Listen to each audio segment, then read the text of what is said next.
Kumakalat ngayon ang spliced video o pinagputol-putol na video ng mga pahayag ni Vice President Leni Robredo na hindi siya hahabol ng Pangulo ngayong 2022 national elections. Ginagamit ito ng kanyang mga kritiko sa social media upang tawaging sinungaling ang ikalawang Pangulo. Ngunit para sa mga taga-suporta ng Robredo candidacy, ang kanyang paghabol ay sagot sa tawag ng mga taong naghahanap ng tunay na pagbabago. Isinantabi umano ni VP Leni ang kanyang personal na kagustuhan na huwag humabol. Isinuko niya ang kanyang sarili sa hiling ng mga taong naniniwala na siya ang susunod na dapat mamuno sa bansa.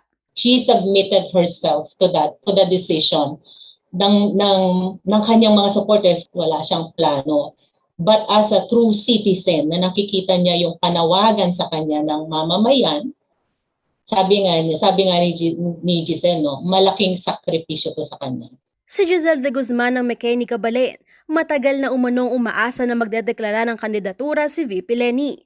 Answered prayer kung ituring niya ang paghabol nito. Kaya isa po ako sa mga nananalangin for a long time na sana po ay tumugon si VP Leni sa panawagan ng karamihan na tanggapin po niya yung pagtakbo bilang presidente.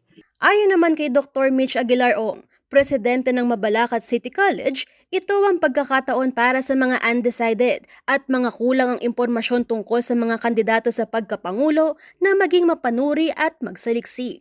So this motorcade, para bang pinakita niya sa mga Pilipino na there is this one candidate that you have to look and do your research and give her a chance to show herself, to introduce herself. Ang very good ang ginawa ng Leni team and yun nga, nakikita natin na this is coming from the heart, that they are just presenting their candidate. Naniniwala naman ang tropa motorcade organizer na si Engineer Arnel Sikat na ang paghabol ni VP Leni bilang independent candidate ay pagbubukas ng kanyang sarili para sa pagkakaisa. Kung ikukulong niya ang sarili niya sa Liberal Party, nasaan ngayon ang tinatawag na unification? Klarong-klaro at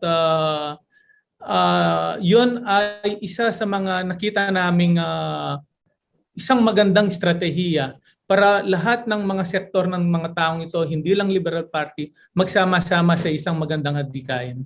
Alamin at pakinggan ang iba pang perspektiba ukol sa isinusulong na radikal na pagmamahal na uri ng kandidatura ng Team Robredo Pangilinan sa Perspektiba, kasama si Sonia P. Soto ngayong Biyernes alas 4 ng hapon sa CLTV at live sa CLTV Facebook page. Angelica Cara, CLTV News.